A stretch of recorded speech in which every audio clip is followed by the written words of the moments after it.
We are a 501c3 nonprofit science education organization that also supports this podcast. And you can do that by going to skeptic.com/donate. Okay, I know there's a lot of places you can spend your money and a lot of different media outlets, and we are one of them. So if you appreciate this, what we're doing here, give us a little support there. Okay, my guest today is Dr. Jeffrey Kripal. He is the J. Newton Razor Chair in Philosophy and Religious Thought at Rice University.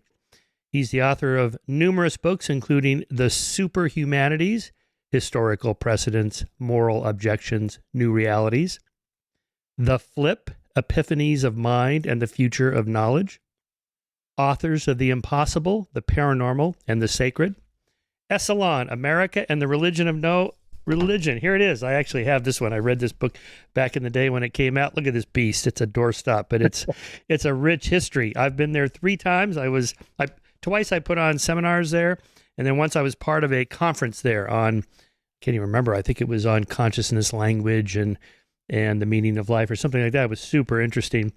And then let's see, but we're not done yet. Just published also by the University of Chicago Press. Here it is, the new book, the reason he's on the show today, How to Think Impossibly. Let me give you the proper view of the cover there.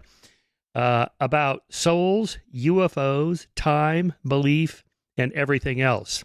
Okay, I should warn you now, the reason I wanted to give a proper introduction here is because he is a real professor at a real university, Rice University, and his publisher, University of Chicago Press, is one of the most prestigious of the university presses you can publish with. And I say all this because this is not going to be a love fest where he agrees with everything that skeptics have to say about all these different topics. He brings a very different perspective to it, which I respect very much. So let's see how far into this we can get.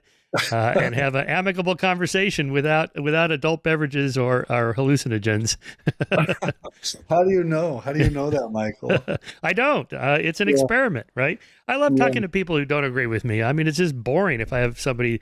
No, I meant about the adult beverages. Well, because I've experimented with that. I've never done hallucinogens, though. Okay. I mean, I guess if I was going to do it, the Esalen Institute would be the place to do it. Yeah, no, I won't speak to that. Well, I will say, though, that there's something about the New Age movement, or the human potential movement, I guess you call it, but they always have the greatest locations, like Esalen Institute in Big Sur right on the coast, or Sedona, Arizona, or Hawaii. They always go to good vacation spots. Yeah. I mean, probably the energy is a little bit better there. But, okay, let's start off. Give us a little bit of background. I mean, you study the history of religions and so forth. How did you morph from kind of a more traditional history of religion to exploring these sort of more esoterical topics? I mean, the short answer, Michael, is people. It was actually writing the Esalen book that turned me, as it were, from writing about more historical topics to writing about more contemporary experiences. And it was just people telling me their stories that really impressed me. I started out in life. I wanted to be a Benedictine monk. Actually, did?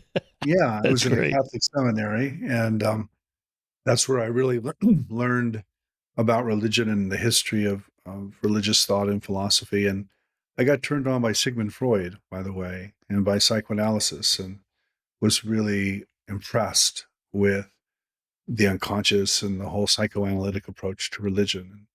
So I went to graduate school, and I went to the University of Chicago. Actually, is where I went, and I was part of a program called the History of Religions, which is essentially the comparative study of religion. And I studied history of Christianity and the history of Hinduism there. And so I got into kind of the mainstream of the field, and then I got into this other stuff, as I said, later on in the 2000s, really talking to people and realizing that my own field really didn't have much to say to these experiences. They dismissed them as hallucinations or exaggerations, and I realized that they were not those things and that there was something else afoot. But I had been trained in all the methods of suspicion or the study of religion. So I was very familiar with all of those, and I was very familiar with where they worked and where they didn't work. That's how I got into it. Yeah. So if a historian of religion writes about the conversion of Saul to Paul on the road to Damascus, or Jesus in the desert, or the resurrection, or something like that. They're just reporting what people in history have said. So you're taking that and going one step further, saying, well, let's see what we can derive from these various experiences that people in the past have reported and take it from there. Yeah, I mean, so one of the things I talk about a lot is what I call the new comparativism, and it essentially works from the present back to the past. And so it talks to people who are alive and who have experiences, say, of dead loved ones. And then it reads back these experiences in the historical record of dead loved ones. And it asks the questions, well, if this can happen in Brooklyn in 2014, why can't it happen in Palestine, around the turn of the Common Era? And of course it can. That doesn't mean it did. I think we have to be very careful with texts, very careful with historical and cultural memories, but it does give you another sensibility around historical texts that I frankly didn't have before listening to these people. Yeah, in a way, I think you've pioneered a new area in the study of religion, not just the history of religion, but also maybe the anthropology of religion or the psychology of religious beliefs. Yeah, I think that field was around. I don't think I pioneered it. I mean, I think I'm trying to renew it. I mean, essentially, what happened in the study of religion, Michael, is with the counterculture and the first part of the 20th century, there was a kind of perennialist um, leaning towards the field and a kind of sense that comparing religions would lead to some kind of ultimate or final truth. That all was turned back, pushed back in the 1980s through kind of a postmodern turn and a kind of focus on language and culture and history, and then eventually the brain and neuroscience and on and on. And what I'm trying to do now is just say, well, all of those critical views are, of course, correct, but they're probably not sufficient. There's probably something else going on as well. And it's that both and that I really am trying to push. It's not a rejection of critical theory. It's not a rejection of skepticism. It's really an affirmation of those, but then a kind of pushing forward and saying, okay, but what else is going on here? And how do we make sense of people's life changes, really? These are really transformations of human lives we're talking about. Yeah. Here's what you write on your opening page of your book. I remember the I remember well the event. I invited a group of colleagues to the Esalen Institute in Big Sur, California. I asked them to come with two things: a story about the most unusual thing that ever happened to them, and a theory of the imagination that could explain or at least make sense of the story. Every one of them came with a whopper of a story. No one came with a theory of the imagination. It was obvious these things happen to us, and they have always happened to others around the world and throughout human history. They obviously have everything to do with religion, in quotes, and yet mostly we dismiss these events, ignore them, do not speak about them, as if we somehow cannot. We certainly do not integrate them into our thinking and public culture. Basically, we keep them secret because they violate pretty much everything that we're supposed to think about ourselves in the physical world. They're not supposed to happen. So by impossible, you don't mean literally impossible, because if they happen, then they're happening. They're not impossible. But you're saying we put them in the category of impossible and therefore stop thinking about them. Right. What I'm trying to argue with the notion of the impossible is that the impossible is really a function of our worldview. What makes something impossible is not reality or what is actually occurring, but the fact that we say it can't happen. That's really what makes it impossible. And so what I'm asking us to do is question our worldviews and not deny that these things are happening. But it's not that I believe the beliefs of the experiencers either, Michael. This is, I think, where we have a lot in common. There's a kind of middle space there. There's a kind of third space it's not belief, but it's not reduction either. It's something else, and that's really what I'm after with this book. So the phrase would be, you believe in belief. I believe that this person telling me the story believes this happened to them. And that's a separate question from, did it actually literally happen, or was it something in their head, or was it metaphorically true, or whatever, something like that? Well, it's weirder than that. For me, it's weirder than that. It's not that it's not that they believe. I know they believe it. I know that. That's obvious. I often say I believe in belief, but I don't believe in beliefs. And what I mean by that is I think that the origin of belief lies in actual human experience. In other words, the reason people believe in a separable soul isn't because people have dreams or they're grieving a loved one or something. It's that they actually leave their body and that loved ones show up in their dreams or actually sometimes in physical flesh. And so this belief of the separable soul develops over human history and then is put together in different ways and becomes religion. So it's a little more complicated. It's very much more complicated than I just think people believe this. I think they actually experience these things, and that these beliefs are part of those experiences sometimes, but sometimes they're not. It's a complicated thing. And I also want to distinguish between your theory of what is going on here with, say, that of Joseph Campbell or Jordan Peterson more recently, where Mhm. they speak about the mythical truths, or psychological truths or metaphorical truths. You've heard the work of these gentlemen pretty well. And when I float these ideas past some Christians who accept the resurrection of Jesus as having literally happened, I mean, it is empirically true. There was a man named Jesus who is God incarnate. He was really dead for 3 days, and he really rose from the dead. Okay.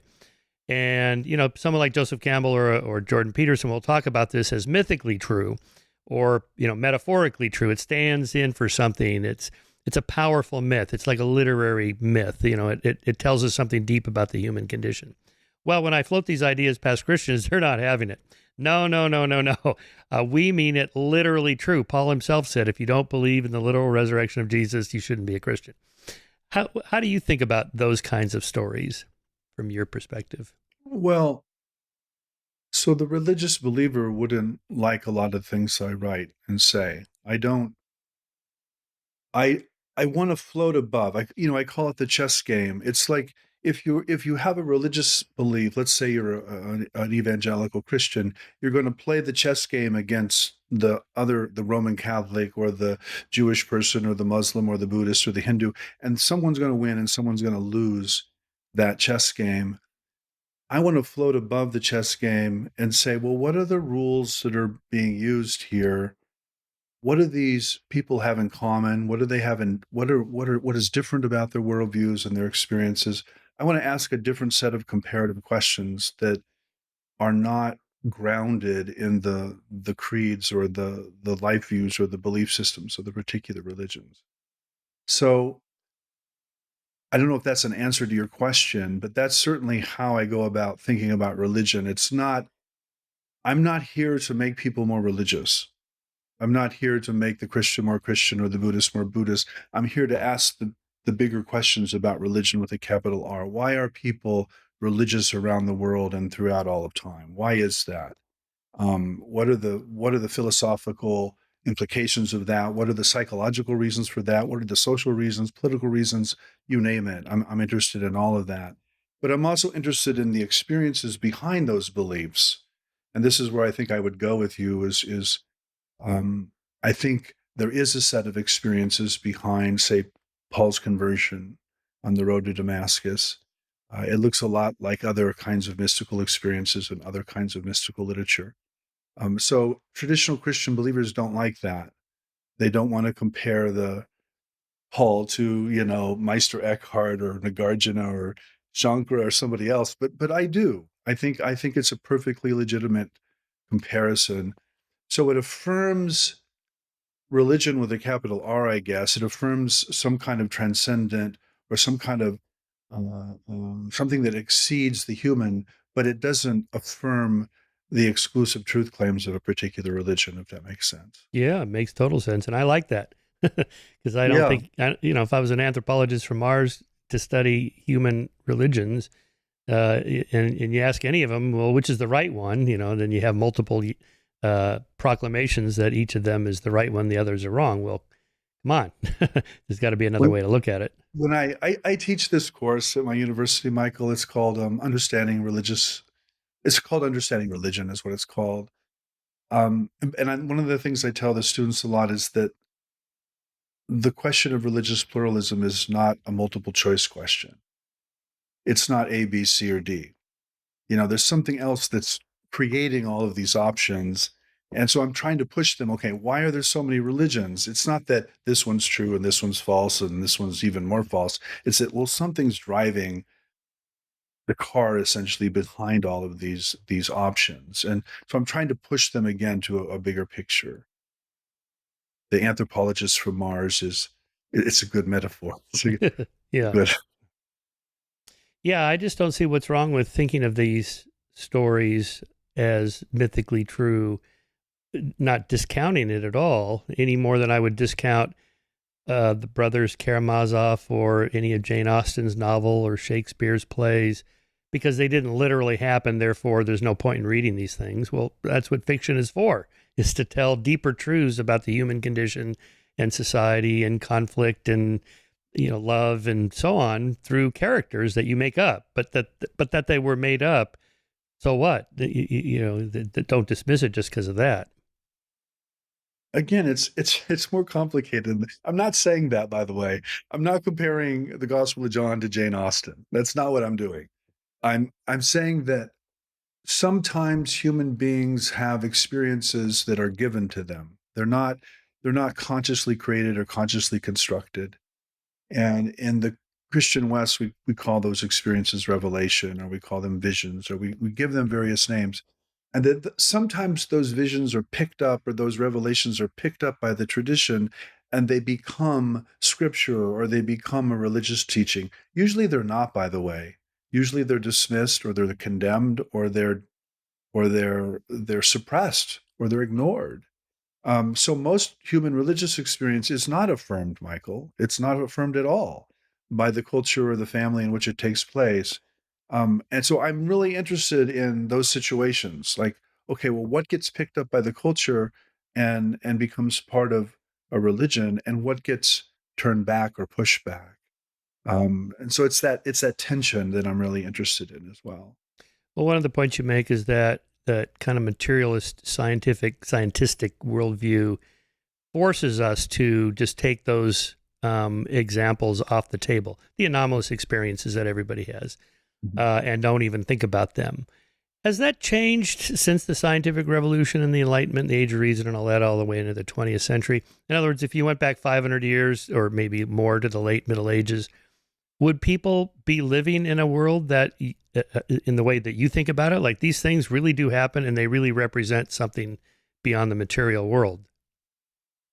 I I don't want to idealize or romanticize what people in the 13th century thought or felt, Michael. I First of all, they didn't live long.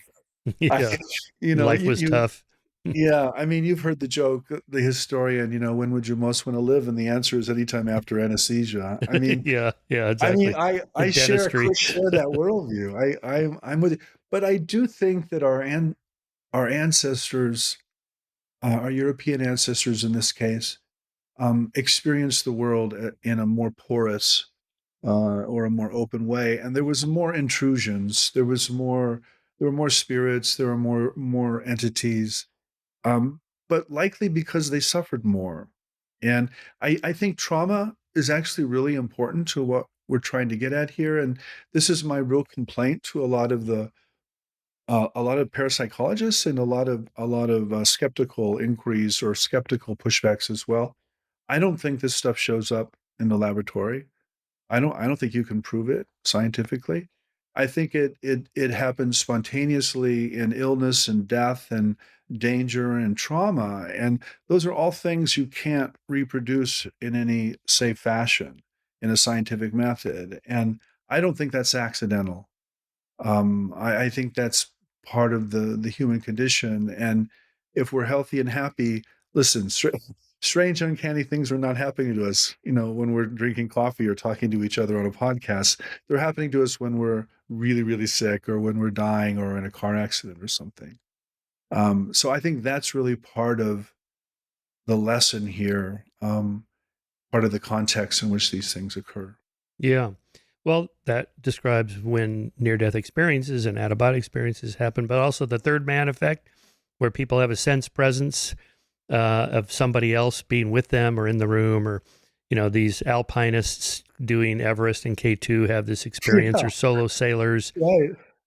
solo flyers. Like I've written about this, the Iditarod dog sled people that are out there by themselves in the blinding white snow for days on end, no sleep. Same thing with the Race Across America with cyclists that I did, where I had my alien abduction experience. The stress, sleeplessness, but Right. also being alone.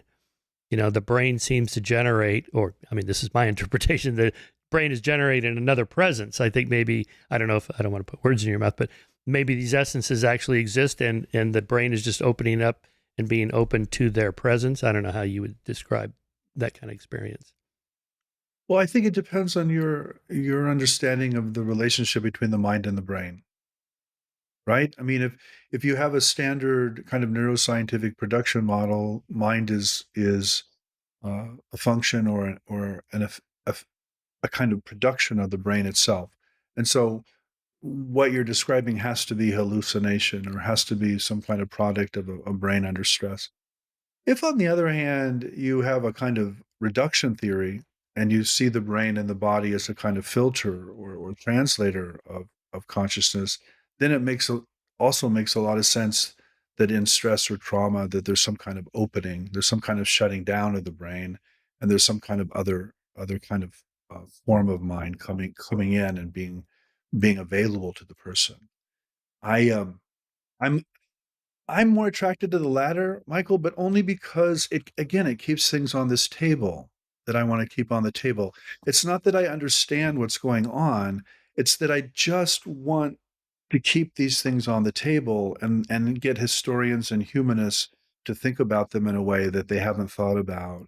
I try to stay in my lane. I'm not a scientist, Michael. I'm not a physicist or a chemist or a neuroscientist. I'm a historian. And so I want to speak to other historians and I want to speak to other scholars of religion. And I I'm really happy when people keep something like a precognitive dream or an out of body experience or a near death experience on the table and they want to talk about it. I don't care if they invoke a materialist model or a theological model, as long as they're talking about it, as long as they're trying to understand it, I'm happy. Yeah. Well, my view on this is pretty materialist, monist, and that consciousness and mind, these are just words we use to describe what the brain is doing. It's an organ. It processes, it has processes just like all other organs do.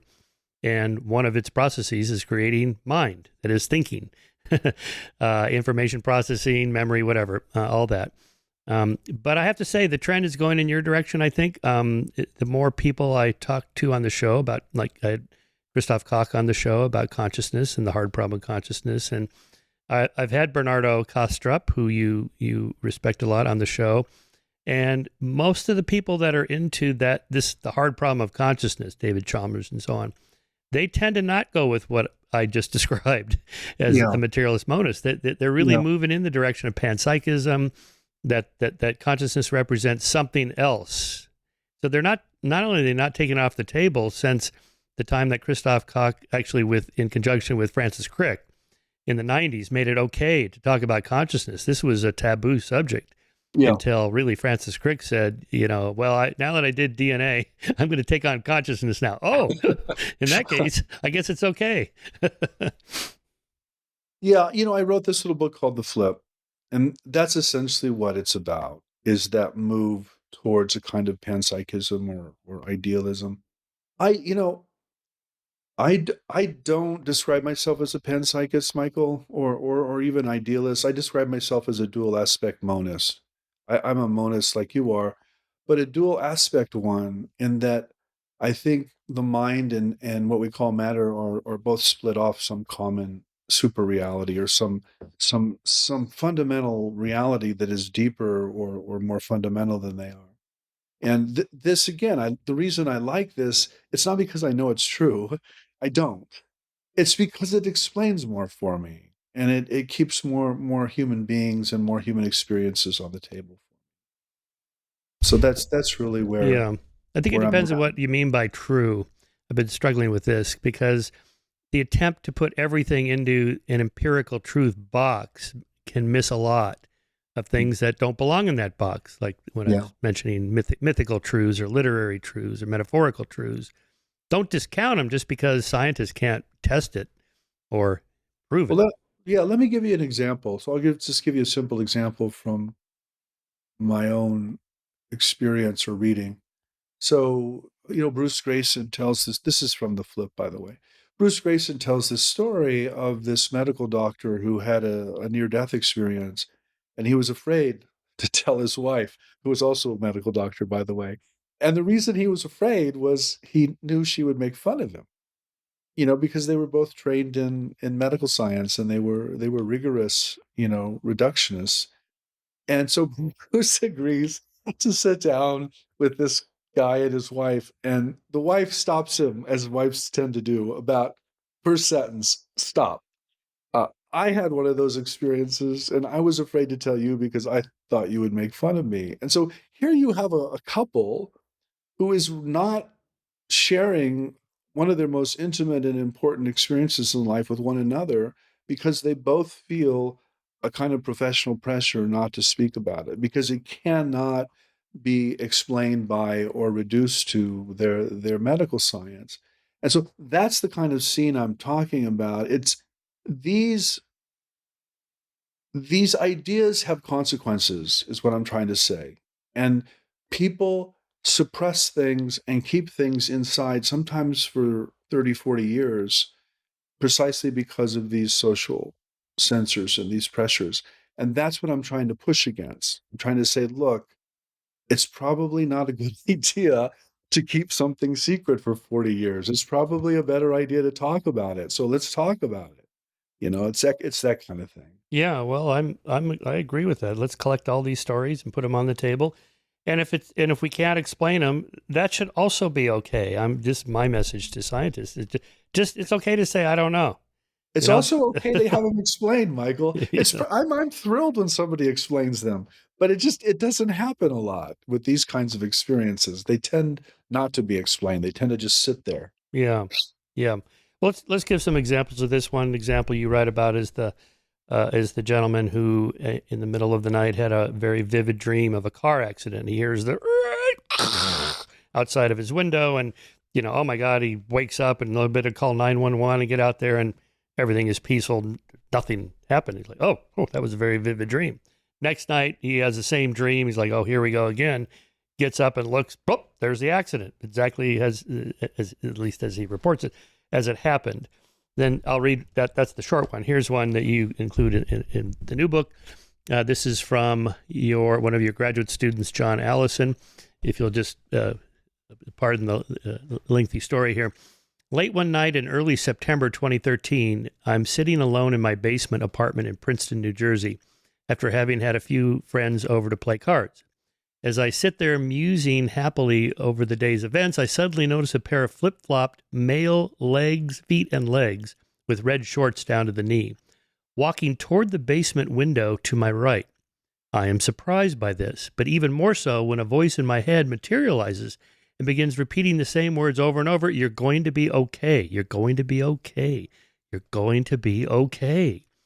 Rather than feeling frightened by this voice or the unknown person standing outside my basement window late at night, I inexplicably begin to sense a strange, loving energy moving through my whole body, and I begin to cry uncontrollably. After about a minute or so, the figure outside the window vanishes. I then rush out my back door to see where he's gone, but there's no one in sight. I write down the incident in my journal. Eventually, I will forget about it completely. The next 3 years were the absolute worst of my life. I suffered through terrifying bouts of heart arrhythmias, tachycardia, hypertension, visits to the ER, and so on and so forth. And then 2016, I made a turn for the better, was getting happier and healthier. Cue to May 2017, so this is now 4 years later. I'm out on a quiet late night walk, thinking about nothing in particular. As I am returning home, I unexpectedly get the sense that something important is about to happen, and then I notice that the light is on in my front room, which surprises me because I know I had not left it on. But in a moment, I'm not just surprised, but stunned as I perceive that there is a man sitting in the basement room and that the man is me, except younger. The hairs on my arms stood up on end, which happened to me when I read this story, by the way. I was like, what? My heart began racing. I felt a surge of adrenaline in my body. And then suddenly the voice in my head said, now is the time. And somehow I knew what I was going to do. I rushed up to the basement window, and then I put my forehead against the house, closed my eyes, and just sent this feeling of love and comfort to my younger self with the whole of my being. I don't know how long I stood there doing this, but when I was done sending this message, I looked down and the basement lights were off. I then ran inside, turned on the lights, and things were just as I left them before my walk. And I fell upon the basement floor, weeping in joy, clutching my flip-flops to my chest and feeling like I had just been given some unthinkably tremendous gift.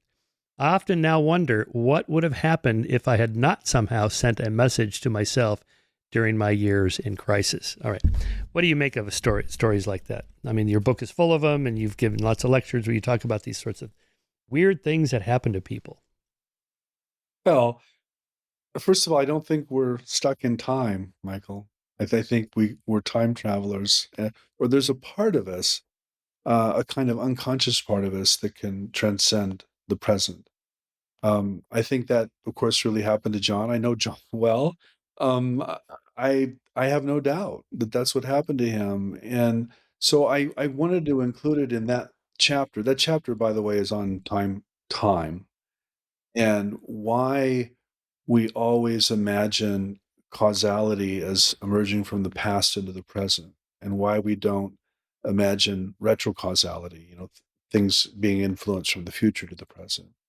And the literature that I work with is filled with instances like that, like John's, people visiting themselves from their own future.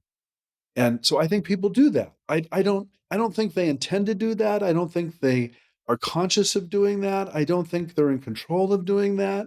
I think this is like a dream, where I wake up in the morning and I'm like, what the hell was that about? Who was telling that crazy story? Well, of course I was telling it, but part of me was telling another part of me the story, and the one part of me didn't understand what the story was about. So I think it's what I'm trying to get at is I think the human being is really complicated, and I think there are levels to us, and we can talk about traditional religious notions of the soul if we want. I think that's what our ancestors did. I don't think that's what we want to do probably right now. But I think these experiences still call out for some kind of attention. And again, as a historian of religions, I think this is very significant. I mean, this, when you ask me what converted me or what changed or flipped me, it's this. It's stories like John's, of which there are not thousands, not 10,000s, not millions. There are hundreds of millions of these stories. And we just shove them off. And I just think that's morally wrong. Yeah. So, in terms of the physics cosmology of this would be the block universe, which you talk Yeah, about. yeah. This is not a completely crazy idea. I mean, there's a number of cosmologists that accept this could be. That is to say, imagine just like a loaf of bread or something here, and that's the entire universe from the Big Bang to whenever it's supposed to end, 45 billion years from now or whatever it is. The big And that crunch. the one little slice here, pull a slice of bread out. That's our space and time at this particular moment. But the whole thing, everything's already happened, past, present, and future.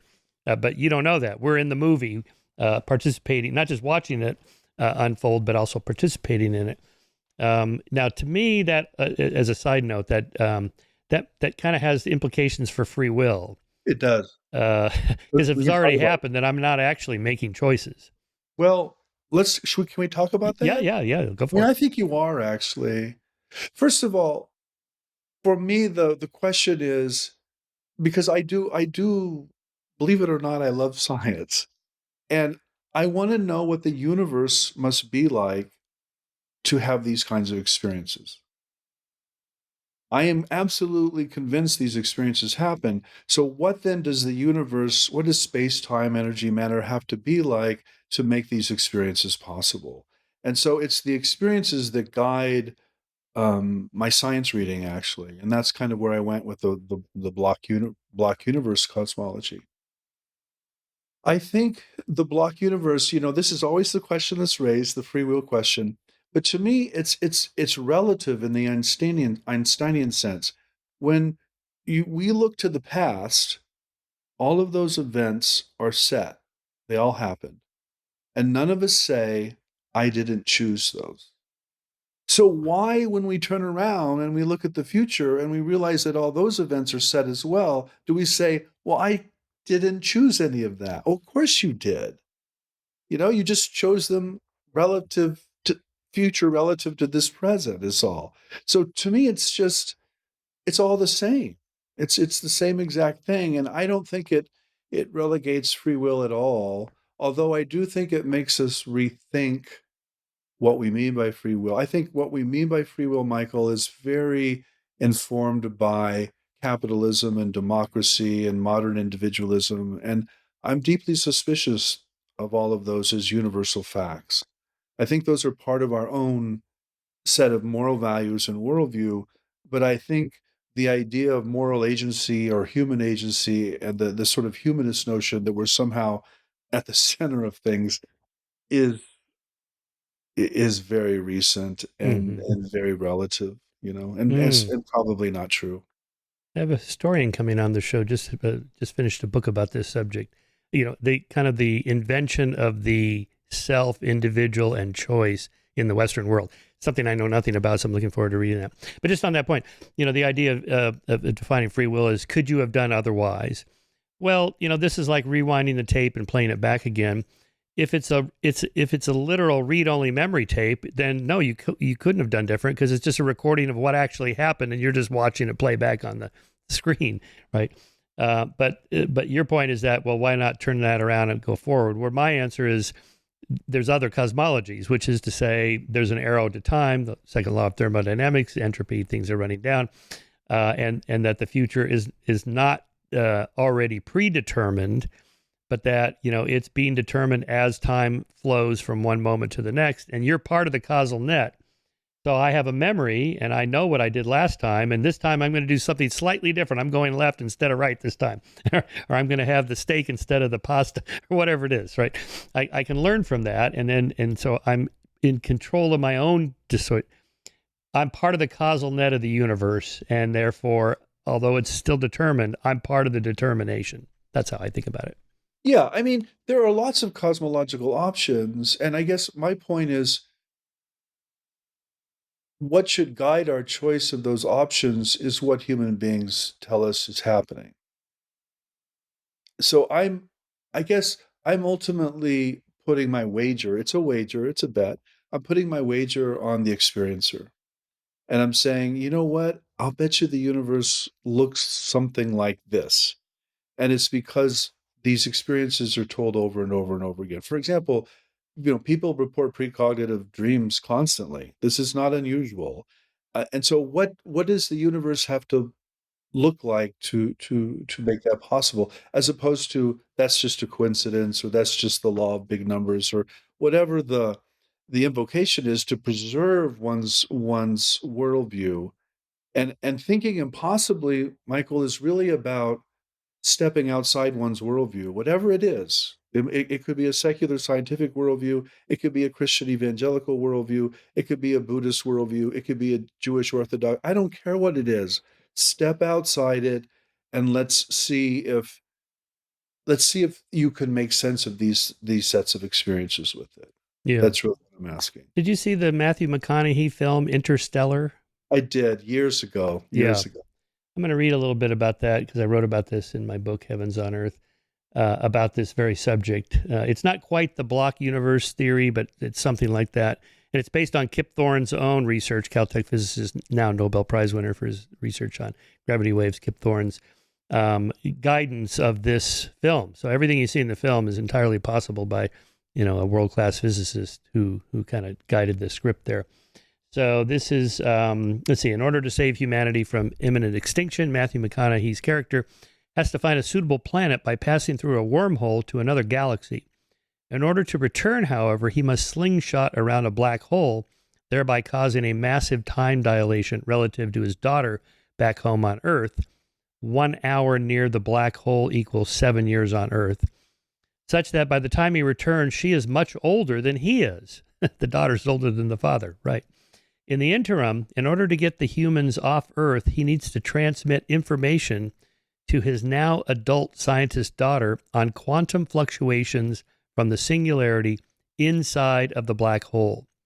To do so, he uses an extra dimensional tesseract in which time appears as a spatial dimension that includes portals into the daughter's childhood bedroom at a moment when, earlier in the film, she thought she experienced ghosts and poltergeists, which turned out to, I think it was like books were falling off the shelf, things like that, which turned out to be her father from the future reaching back in time through extra dimensions via gravitational waves, which he uses to send the critical data via Morse code, dots and dashes. On the second hand of the watch he left her.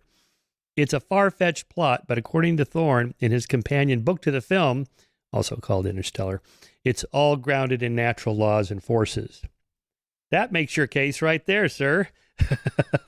Well, Sort yeah, of, maybe. it's speculative, right? It's Yes. speculative physics in that case, but I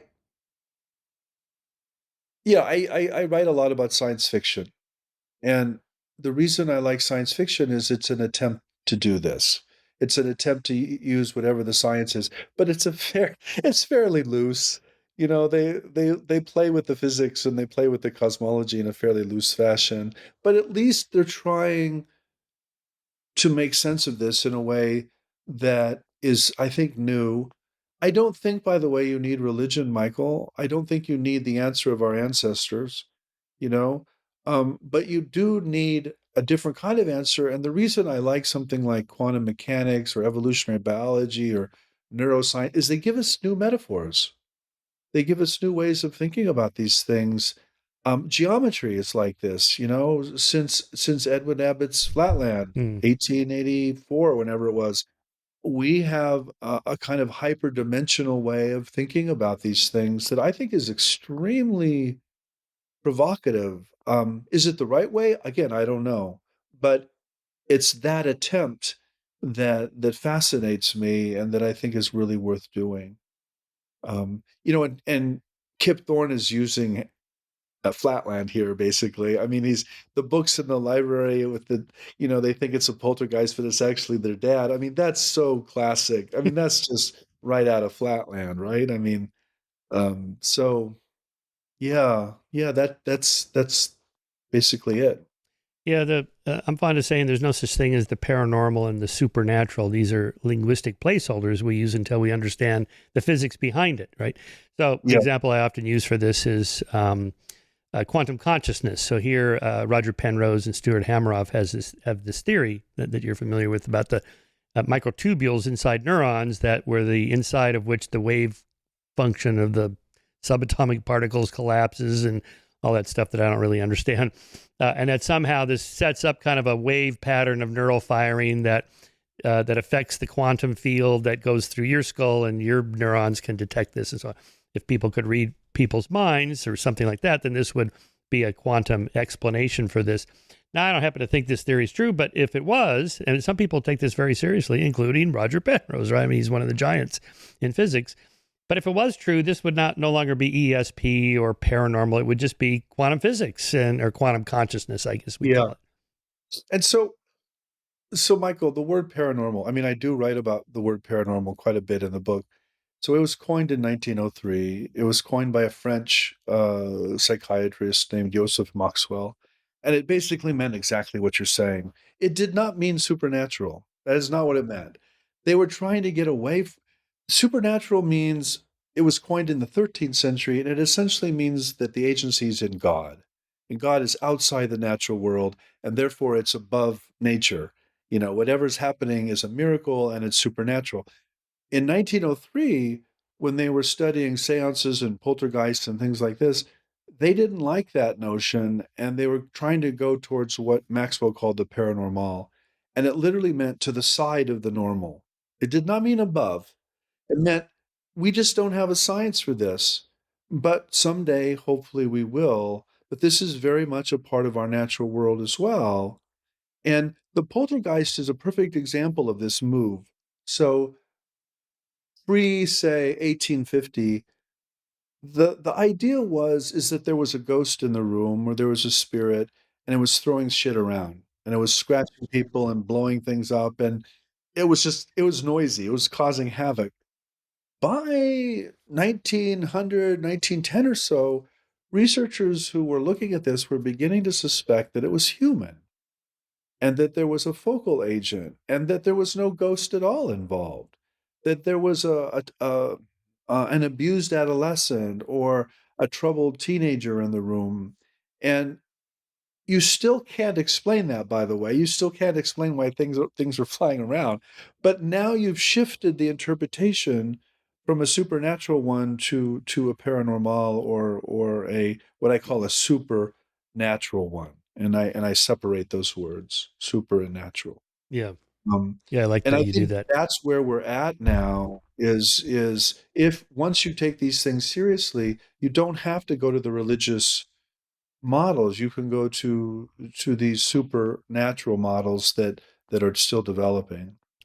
You mentioned Alfred Russel Wallace. I don't know if you knew that I wrote a biography of Wallace called No, I didn't know that. In I didn't Darwin's know that. Shadow. Yeah. No, I didn't know that. Yeah. It was my doctoral dissertation, and then I expanded it into a full blown um, biography, Oxford University Press. Anyway, I have a whole chapter, a scientist among the spiritualists. And as you know, he went to seances. He even, in his notebook, left a diagram of, where he was sitting and where the seance leader was sitting, and the stuff that moved around and all this stuff. As you know, Huxley and Darwin were just flabbergasted by this. Yeah, They're like, oh we my were, God, we've lost him. He's gone round the bend. He's talking twaddle to these mediums and so on. But yeah, I find that super interesting. And one reason he broke with Darwin was because over natural selection was that he was a super adaptationist, and in terms of human experience for just survival purposes, you really only need a brain about the size of a chimp is plenty. Why do we have these massive brains? Why are we able to do calculus and aesthetic appreciation and all this spiritualism stuff and higher thought and metaphysics and philosophy? What's the purpose of this? There must be some spiritual enter into the human condition, something like that. And Darwin never went with him on that, but yeah, that's really when that starts to take off in terms of kind of modern science looking at these things, was that late 19th century movement and the founding of those there's a British Society for Psychical Research, and there's an American version. Yeah, it's Frederick Myers is the head researcher in London, and William James is the head researcher in the U.S. Yeah, super And interesting. the other thing to say here, though, is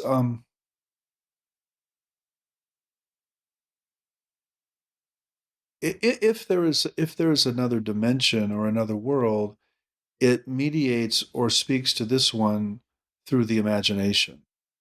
And this is where you get the twaddle that you referred to. I mean, a lot of the appearances are absurd, by the way. And what a lot of the researchers comment on is that what's appearing is not what's there. Mm. In other words, they don't believe it either. They don't believe it's the Virgin Mary or the dead soul or whatever it claims to be, but they have no doubt that the phenomenon's happening. It's it's that it's communicating in a way that is inherently deceptive. And this is where this deception, I think, is so interesting to me, because it's not all human. It's not just people making shit up and faking stuff and doing magic tricks. The phenomena itself is tricking the people to whom it's appearing. And that just takes it to another level for me. And this is one of the things I struggle with in the book that we're talking about, is how do we think about deception? Because by deception, Michael, I don't mean necessarily negative. We know from the biological world that deception is used to hunt. Mm. Deception is used to protect oneself from a predator. Deception Camouflage. is used to sexually reproduce. I mean, we use deception all the time on our pets and our children, and we don't. I certainly have no negative intentions. So I think deception is a really fascinating topic, and I think it's morally ambiguous. I don't think we understand what's going on. Yeah. I wrote a monthly column for Scientific American for 18 years. The one I got the most, that's 214 consecutive columns. I got more mail than any of them to one of them, which was when I retold the story. I told the story for the first time of the weird anomalous incident that happened with my wife's grandfather's radio. I read it. Oh, you I read read that? Okay, so you're Oh, familiar with it. yeah. So, Well, I mean, that's the most famous thing of course I read it. I mean, come oh, on. okay, all right. Well, for those listening, those who've already heard the story, apologies. I'm bored retelling the story, but in any case, but I have a point of this is that I want to read some of the mail I got because it very much supports what you're talking about here. Okay, so my wife's from Cologne, Germany. We meet and she decides she's going to move to California to be with me. Which is completely crazy. I still think she made a big mistake, but let's not tell her. No, just kidding. Anyway, so she's shipping her stuff to my house. One of which was a 1977 Philips transistor radio. In fact, here it is. Here is the radio. Yay! I still have it. Let's see if it comes on mysteriously. Okay. No. It still did, but if it comes on during this, then we'll know we have a poltergeist in the room. Anyway, so this was meaningful to her because she was raised by a single mom, so her grandfather was kind of the father figure to her, and they used to listen to this radio while they did stuff together and so on when she was growing up. So this was meaningful to her. I tried to get it to work. I put new batteries in it. I did the old, slap it on the hard surface kind of thing and all that stuff. Didn't work. And then, like 6 months later, we decided to get married. We get married down at the courthouse at Beverly Hills and then have a ceremony up at the house, my house, where all my family and friends were, but nobody from her side because they're in Germany. So she was feeling kind of blue. So we go in the back room to have a quiet moment. And all of a sudden there's music in the room. I'm like, I don't have a stereo system in the house. Maybe it's the neighbors. Maybe it's my laptop or my phone, phone, whatever, nothing. And then all of a sudden I hear it coming out of the drawer in the desk, which is where I threw this thing when it wouldn't work. I just threw it in the back of the drawer there. And so I opened the drawer and this thing is playing perfect, beautiful kind of love type music, perfectly tuned to the right radio station, whatever. And it's like, what? So we just sat there looking at each other and going, what the? And then we go out and tell everybody and they're like, what? That's weird, right? And anyway, so I wrote about that, as you know, and I got a lot of mail. Of course, I got a lot of people saying Shermer's gone around the bend. Oh, no, we've lost him. And then I got people offering explanations. Oh, it's the solenoid or it's this or that. Okay, I'm sure it has a natural explanation. But so here's most of the correspondence I received, however, were from people recounting their own anomalous experiences that had deep personal meaning for them, some pages long in rich detail. One woman told me the story of her rare blue opal pendant that she wore 24/7 for 15 years until her ex-husband swiped it out of spite during their divorce. She felt so bad that while on vacation in Pauli, she had a jeweler create a simulacrum of it, which led to a successful jewelry business. One day, 15 years later, a woman named Lucy came into her store and they got to talking about the lost opal pendant, which Lucy suddenly realized that she now owned. Quote, in 1990, her best friend was dating a guy who was going through a divorce, and he had given it to her. Her friend never felt comfortable wearing it, so she offered it to Lucy. Lucy accepted and wore it following the following weekend on her wedding day. Soon after, she discovered her new husband had a girlfriend, and she never wore the opal again, thinking it might be bad luck. It remained in her drawer for 15 years.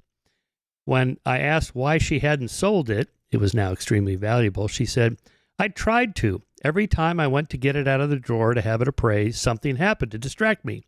Phone calls, dogs fighting, package deliveries. I tried many times but never succeeded. Now I know why. It wanted to come back to you.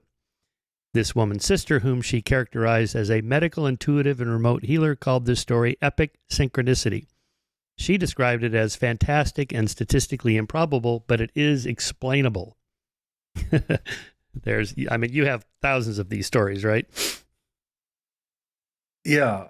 First of all, I loved your piece, Michael. I thought it was brave.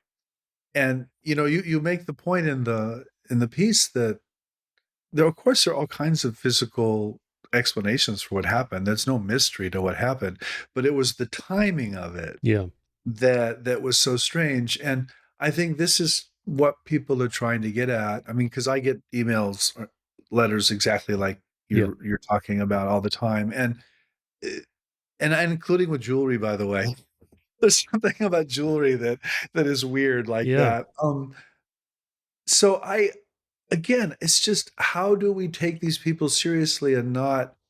I mean, some of this I suppose we can explain if we invoke coincidence again or something, but usually you can't. By the way, it doesn't. It's not plausible.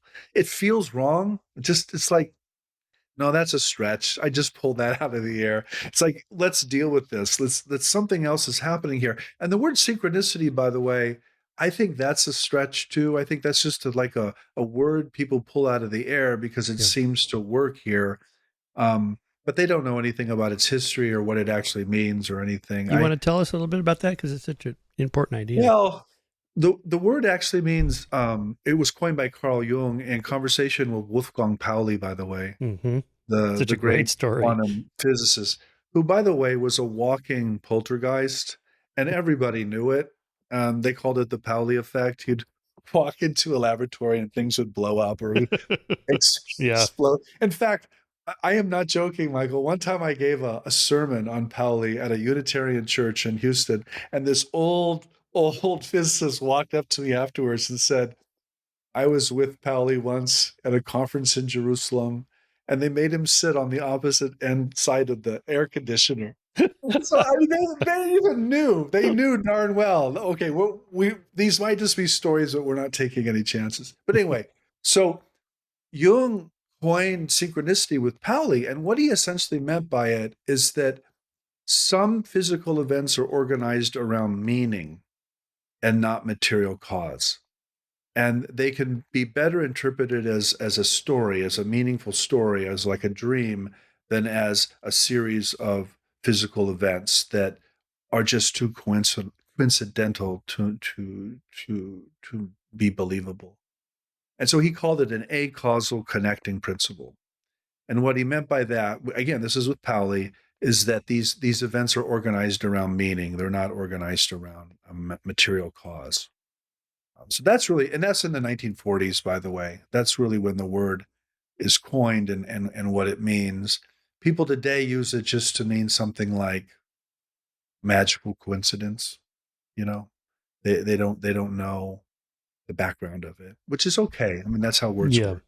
Or that everything happens for a reason, like there's some Yeah, force and so, guiding everything. yeah, and of course, yeah, and of course, sometimes it doesn't, as we both know.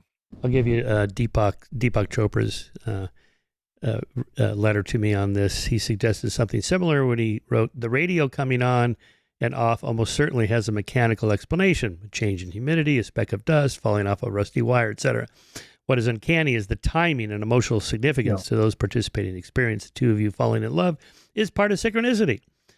And so, I wrote about the Azande in Africa as an example of this with their witchcraft.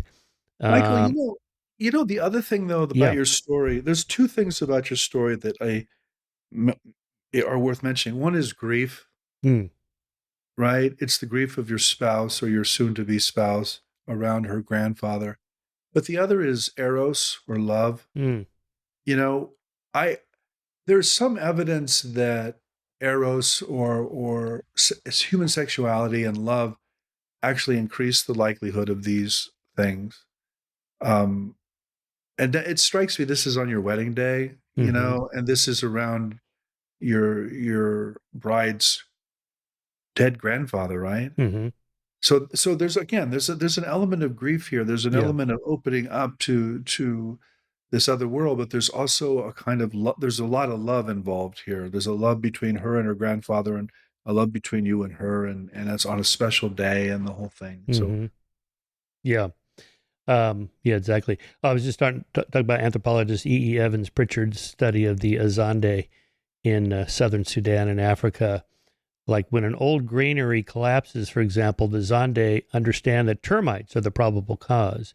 But when the granary crumbles with people inside who are thereby injured, the Zande wonder, in Evans Pritchard's words, why should those particular people have been sitting under this particular granary at the particular moment when it collapsed? that it should collapse is easily intelligible, but why it should have collapsed at that particular moment, these particular people sitting beneath it, it's the timing that where the magic comes in. The other thing that I do want to say is some of the words. First of all the words for psychical phenomena were coined by intellectuals and scientists. Mm-hmm. None of them come from the tabloids. Mm-hmm. They're all like major 19th century, early 20th century scientists and intellectuals. And one of them's telepathy. And it was coined by Frederick Myers, who was a classicist, trained at Oxford, trained in Greek. Mm-hmm. And it means pathos at a distance. So it implies some kind of deep emotional bonding. You don't have telepathic experiences with random people or just for the hell of it. You experience your loved one, or you experience your child, or you experience your grandmother, your grandfather in these ways. And that's really why he coined the term. And he felt, I can tell you with certainty, Myers felt that it had something to do with eros in the Platonic sense now, that there was some kind of binding force in the cosmos, and it had something to do with human love. And this is why it happened between loved ones. So Yeah. that deep emotional bond is also something that is often not talked about. We just say, well, why can't they win the lottery? Or why is it always why is it always a loved one? Well, there's a reason. There's a reason it's a loved one. There's a reason they occur in these situations. By the way, on the backward causality or precognition, if say that gentleman saw the accident happening, why couldn't he alert people or something? Or in the case of your grad student, why didn't he tell his earlier self, don't do this, do that, so you're not spending the next 3 years depressed and anxious or whatever? The implication would be you'd change the past, and then you wouldn't have that experience in the first place to come back and do it. It's the grandfather paradox with time travel. You go back and kill your grandparents and so on. Yeah, the person who has been most informative for me here is Eric Wargo, by the way. Eric is a science writer who writes on precognition. And Eric's argument is that you cannot know something is precognitive until after the fact. Mm.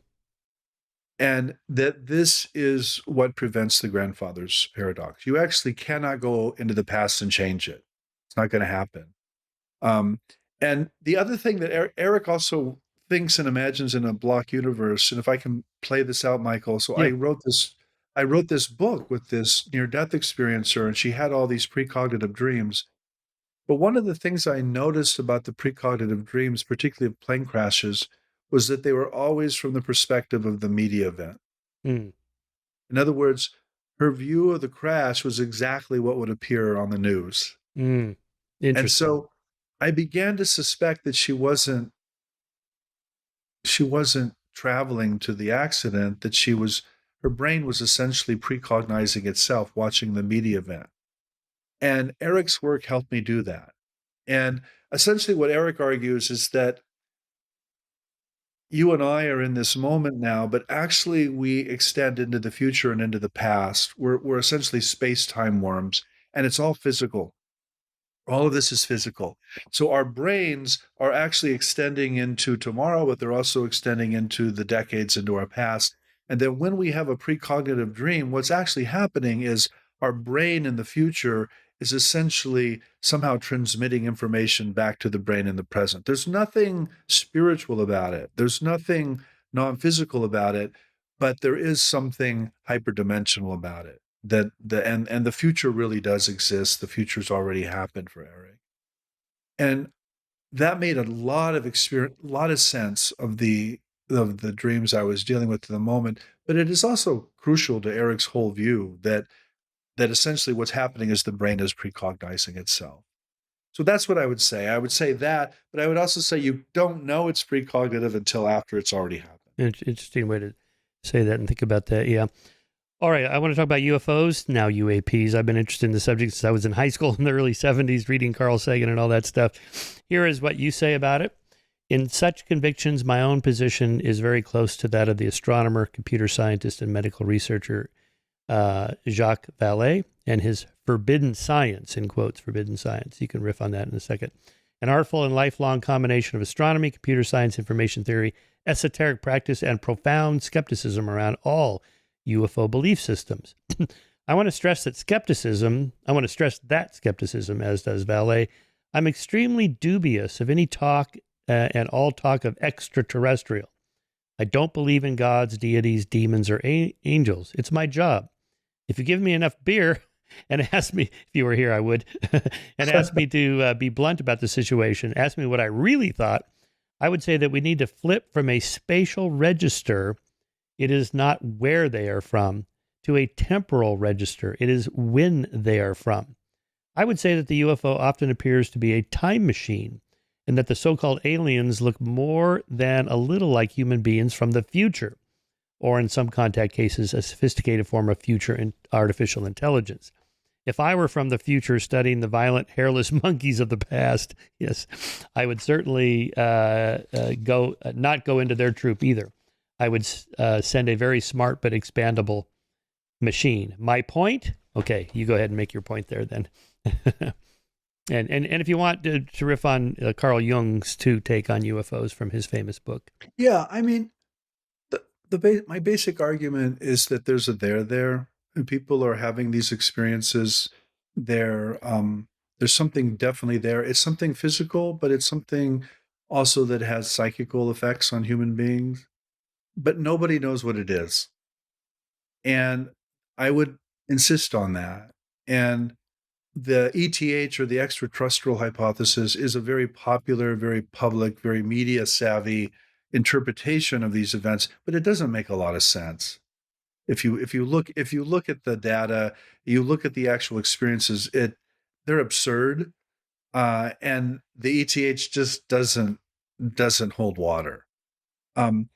So what does? That's the issue. Well, the point is that none of these interpretations taken alone hold a lot of water. They all fail on certain accounts. But people continue to have these experiences, and they continue to draw inferences from them. So I think the phenomena is really important. I think it's entered our public culture. I think it's entered Hollywood. I think it's entered the media, Netflix, you name it.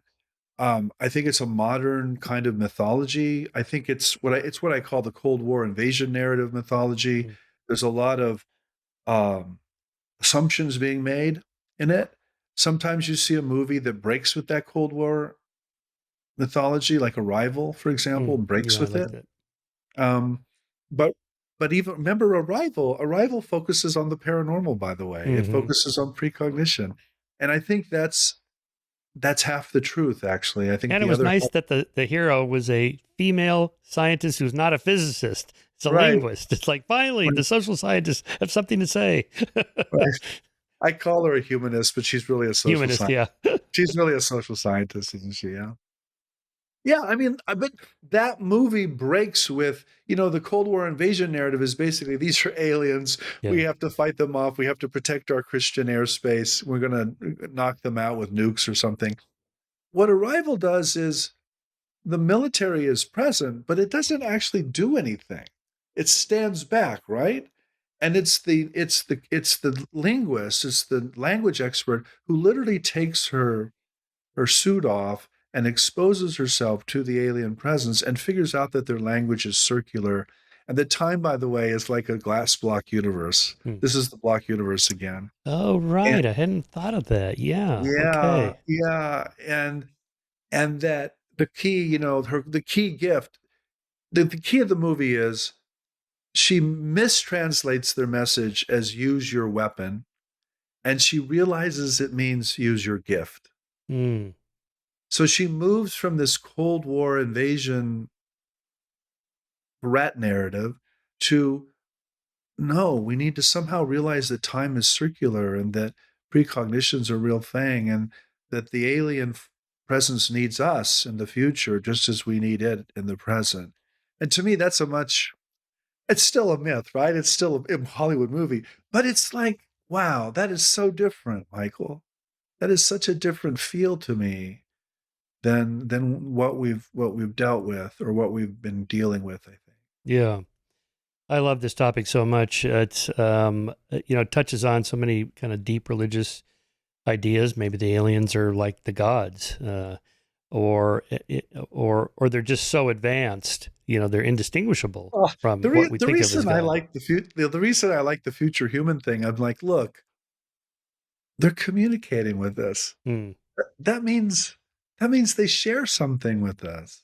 You don't we don't know how to talk to a dolphin for God's sake, or an Mm-hmm. octopus, or a whale, but we can barely talk to each other, right? Well, they're communicating. If you listen to the stories of the contact or contactees or abductees, there's some kind of communication going on, and it's usually in the language, whatever the language is of the person. I'm like, well, that's interesting, you know? Right. Yeah. Well, so I make distinction between, are they out there somewhere and the SETI people are trying to, detect a signal in the equivalent of a series of prime numbers or something like that with Sagan's contact versus have they come here? Well, we don't have evidence of either one. We still don't know. We just can say, I don't know. But let's keep searching. But then what do you make of all the anomalous experiences of the abductees or the UAP videos or whatever? I've been joking recently about maybe they actually are blurry and out of focus. It's not an artifact of our poor camera work or whatever. Did you get to the Mitch Hedberg joke in the book, by the way? Yes, the one about Bigfoot, right? Yeah, Bigfoot's actually blurry. Yeah, yeah, yeah. yeah. He says what's really scary is there's an out of focus monster Yeah, roaming walking the around. Yeah, American yeah. countryside. That's where I I'm like, got that oh idea. It my was from god, him. Yeah, that is so good. it's That is so hilarious. good. But maybe this explains my demand from the UAPers and the ufologists. When is disclosure coming? Because I've been hearing this for 35 years now. Disclosure's coming any day now. Okay, when? And I even have $1,000 bet. Okay, I'll say, how about December? But by December 31st, 2025, we will hear disclosure. No one will take me up on it. To me, it feels like the search, the quest, the thought that we're not alone. There's something out there that knows we're here, is very much like a religious impulse. And to try to put it in as a bet in some empirical sense, we'll have decoded the message, and there they are. With Area 51. Oh my God, there they are. That's kind of spoiling the whole story. Michael, I'm with you. I mean, that's how you think impossibly about UFOs. Is disclosure presumes that there's something to disclose, right? Right. Somebody has the secret. Well, what if what's being hidden is ignorance? Mm. And that's what I actually think. And ignorance does not mean that there's not a there. It means nobody knows what it is. Hmm. And that's even more disturbing. So it violates this sort of humanist contract that we're at the center of the universe and we somehow matter and we should be the agents here. Hmm. Well, what if we're not? What if we're Hmm. not the top dog? And what if we don't have a right to this the way we think we do? Um, Yeah, I like how you put it here. I strongly suspect that what we finally have in the UFO phenomenon is a physical, spiritual phenomenon that is being grossly misinterpreted as a conventional military threat or potential corporate technology, but that no one really understands, much less can reverse engineer with our present strictly physicalist assumptions. To speak paradoxically, and I hope shockingly, we are trying to shoot down souls. Good luck with that. I love how you put that. right? That's what I think right there. You have it. Yeah. So, I mean, you think about all these big issues. What do you think is the soul, if there is a soul? And what about God? How do you think about God as a concept? I think it's us, Michael. I think the human is vast and perhaps even cosmic in some way. I think what our ancestors called God or called the soul was a kind of projection. It Hmm. was a kind of denial of our own vastness and a placing of that vastness in some external agent or some external being. And I I don't I'm not persuaded that that's the case. And I want human beings to own their own greatness. Um, and I don't think we're ready for I don't think we're ready for that, obviously. Hmm. Um, and I think religious belief is it's in some ways a cop out because you're projecting your vastness out into some other being. On the other hand, it's I think it's the best thing our ancestors had. I think it's the best thing a lot of people have. And it is something you can pass on to another generation, by the way. I do worry about our children and our grandchildren. And I mean, I work with young people in the classroom every day, and I do worry about generational things, generational change. So in But your, no, I don't think God is an external being, to answer your question. yeah, And I'm it, not attached to the soul in a personal sense either. I don't. yeah. To me, again, that's a past belief that I don't find any need for. But if a block universe cosmology is true, then could God be a super far future, super advanced Yeah, human? could be. Absolutely. Yeah, Absolutely. I mean, I love Philip K. Dick, by the way. yeah, You're speaking like Philip K. Dick. I'm a big Philip K. Dick fan who thought that God was a kind of future us, yeah, a really, really big future us who was communicating into the past in these sort of imprecise and indirect ways, but they were like ripples backwards in time. And I he was serious about that. And I think he was probably onto something. yeah, yeah. Well, like Kip Thorne's, character moving the second hands, Right. something like that. I don't know if you ever read The Physics of Immortality. This is Frank Tipler's book about the far future humanity will be so powerful. They essentially in a virtual reality could resurrect everyone who ever lived. So this is his version See, of to the me, that's just so literal. That's yeah. just so Well, he is I taking it just literally, right? Yeah, yeah. yeah, I don't need that. I mean, why would you want to resurrect everyone? I don't want to live forever. I mean, come on. One life's enough, you know? Yes. Well, my answer to the people that talk about that is just get me to 100 without Alzheimer's. Okay, can you do that before we worry about living 1,000 years or forever? I've had 2 hip replacements. Okay, life is good. I know it's great. Let's keep going, but just next 10 years. Yeah, I don't think we need personal immortality. Yeah, yeah, yeah.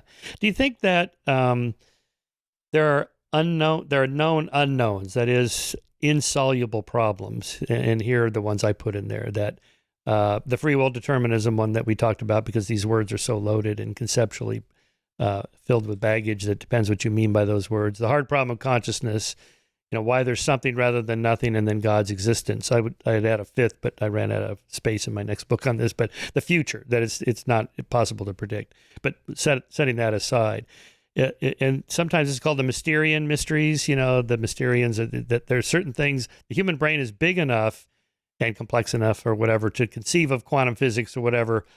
But you have these spooky things about quantum physics that we just do not understand, and it could be we just don't have the brain power. And maybe So, some future entity yeah, could I mean, figure it what I out. really do think, I'm informed by comparative mystical literature here, which is very apophatic, and by which I mean it says away. Anything you can say about God or ultimate reality is not God or ultimate reality. Hmm. And I think our cognitive and our sensory capacities evolved for particular reasons, basically so we could kill things and eat things and Mm. reproduce, Mm-hmm. right? I don't think they're capable of knowing reality as it really is. Mm-hmm. Um, on the other hand, I think human beings are more than their senses and their cognitive capacities. And I think that they actually can know ultimate reality in direct ways. We call those mystical experiences. But that they tend not to be affirming of religious belief at all. Mm-hmm. So it's complicated, but yeah, I do think there are certain things that we can't know because it's like looking in a microscope and expecting to see the moon. Mm. It's just not going to happen. Or looking through a telescope and expecting to see an amoeba. No, your focal point, your scale is going to determine what you can see. And I think our cognitive and our mathematical and our sensory capacities have evolved for a particular environment, but that there's probably lots of stuff and lots of life beyond that environment. Yeah, you just can't help but wonder 500 years from now. Just like we look back at, the, say, 13th century and think, what were those people thinking? Look what they didn't know. And then, 1,000 years from now, look what they believed in the 21st century. And they just didn't know what dark energy is or consciousness. whatever. Now we know. Well, I don't want to be that guy, right? That sits there and go, now we finally know. And these things are unknowable because maybe they're knowable. We just haven't figured it out yet. Yeah. Again, I think about that all the time with our generations. What our children's children think about us, and all the mistakes, all the stupid things we're doing. Yeah. All right. Here's what you write on this final big question here. We can wrap up here.